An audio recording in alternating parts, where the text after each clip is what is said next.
Hi, we're back on the air locally. This is KTAL LP FM, Las Cruces, New Mexico, your community radio station. This is a segment, Science. Let's take a look. I'm your host, Vince Guchik. I should mention also that this is an outreach activity of the Las Cruces Academy, a nonprofit private school in the Las Cruces area in Mesilla. We are also supporters of the station. We have donated, and we would invite you to consider being a member and donating. If you're a business, and especially if you have an interest in science, you might consider us as to underwrite us. So we're back now with Jim Pushnik, and you started talking about another program you started. I did. I wanted to correct the URL for the South Campus project, just so you have that. Okay, I tried that and I couldn't get to it. yeah, it's scntchico.com. SCNT Chico. That's a lot easier. Okay. Yeah. Okay, so we were just talking about energy and the consumption of things like Bitcoin, and I think that's another one of those cases where when we make the invisible visible, it becomes an impact, right? I mean, people that are dealing with Bitcoin, are not really paying attention to the energy draw that has. And the thing I did on our campus was I wanted to, we have, as I mentioned earlier, a 2030 climate neutrality target, which is a steep hill to climb. And I'm, again, a believer that when you make people aware of things, they will respond. So we have what we call the Campus as a Living Lab initiative. It's under our climate leadership program. And what he did is I've been putting sub-metering on campus buildings and making that data available to the people that live in those buildings. So it not only shows them the energy consumption in terms of kilowatt hours, it shows them the greenhouse gas emissions associated with it, the dollar value that it costs, and it tracks their consumption throughout a day. So, we as part of our idea to reduce our greenhouse gas emissions, we're talking about building consolidation. So turning off, instead of keeping the entire campus open all weekend, turning off some buildings that are not as energy demanding. I mean, some of the sciences, we have programs that have to run. You have to recognize that.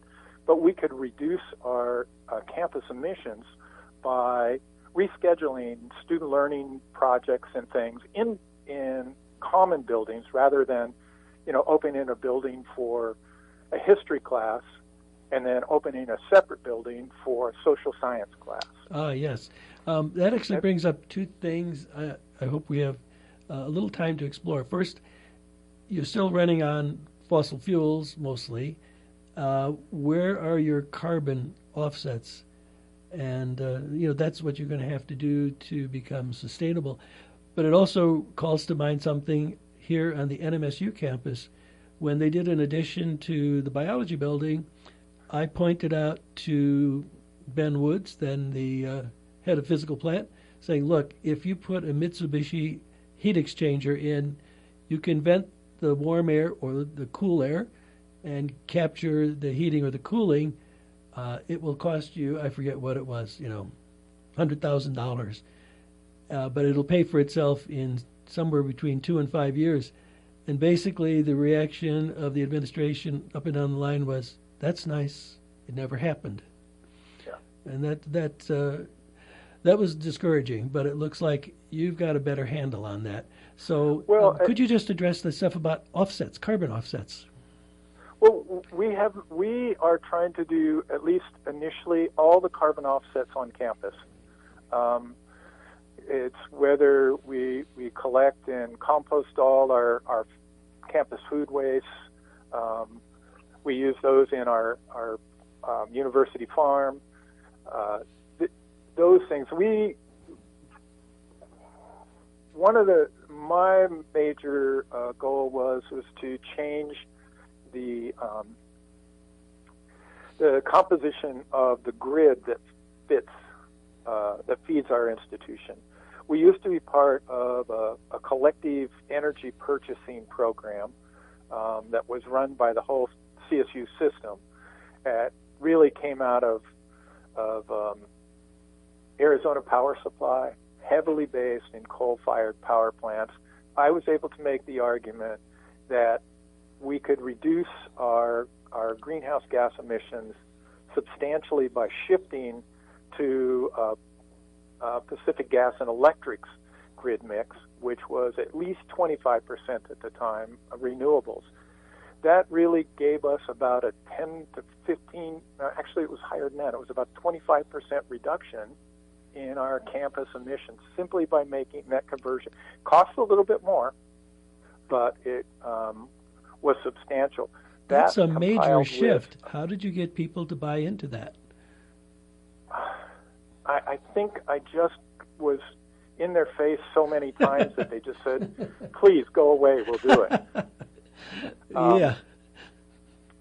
We did do it, and to be honest, that along with some of the other things that we had been doing, trying to shut down some buildings. About 5 years ago, we were given for our Carnegie class institution the Climate Leadership Award. Wow! And so it was a big step. Energy is a huge issue on campus. As far as offsets, that brings up another program that I know you're aware of, and that's our regenerative agriculture program. And this is a public-private partnership where we're working with farmers across California and on our local university farm to change agronomic practices such that we can sequester carbon within the soils. And ultimately, this is really about soil health. I know that the carbon market is not going to really be a payback for these agriculturalists in the very near future, but the ancillary benefits of replenishing soil carbon, water holding capacity, nutrient cycling, those kinds of issues really will make a difference. And so we have that in works as an offset. University also has about 5,000 acres of Sierra foothills that we are really looking at, practices of afforestation and things for future offsets for the campus. And then you have to balance that against water use, right? We do. Yeah. Of course, that'll be rain-fed, right? It is rain-fed, yeah.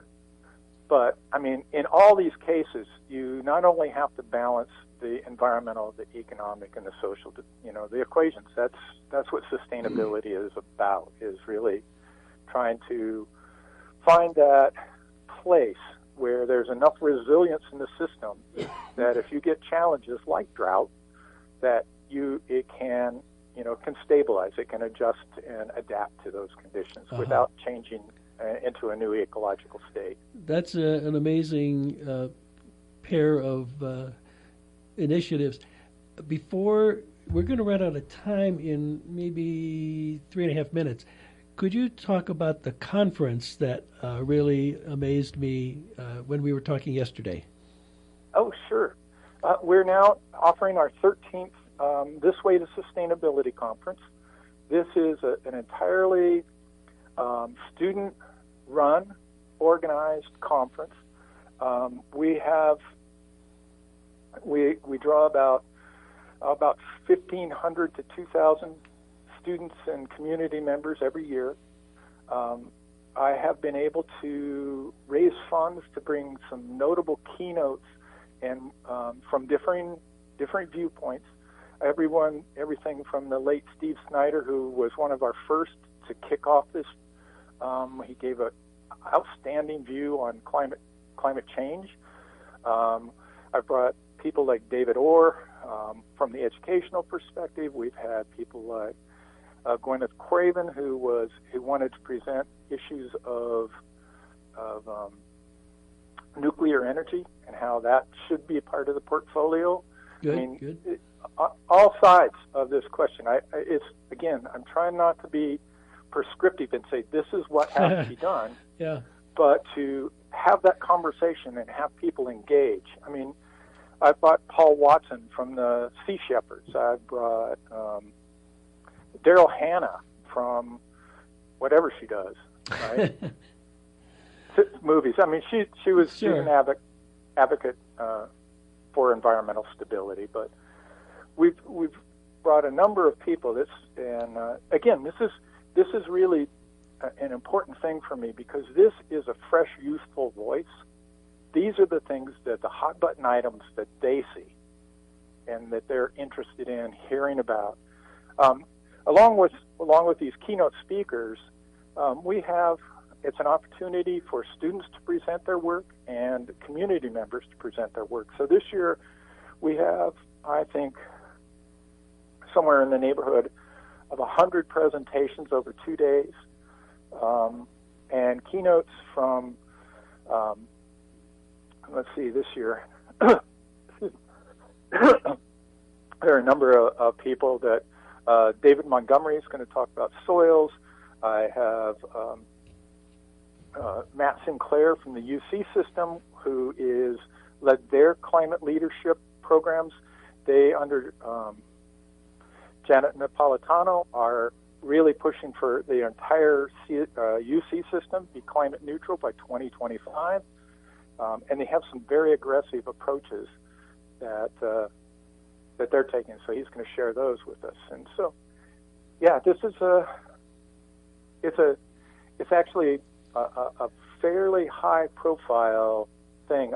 The other thing that we have coming this year that is very exciting is Shutekwat Martinez, the young activist, Native American, who is the founder of he's the youth director of Earth Guardians, at 17 years old, has presented. I'm going to have to cut off here. We've got another program that pushes its way on. Thank you so much, Jim Pushnik from Cal State Chico. This is a fascinating set of programs on sustainability. You've been listening to KTAL LP FM in Las Cruces, New Mexico. Come back next week, Tuesday, 12 to 1, and we'll have another segment of Science. Let's take a look. Thank you, Jim. Thank you, John. Thank you.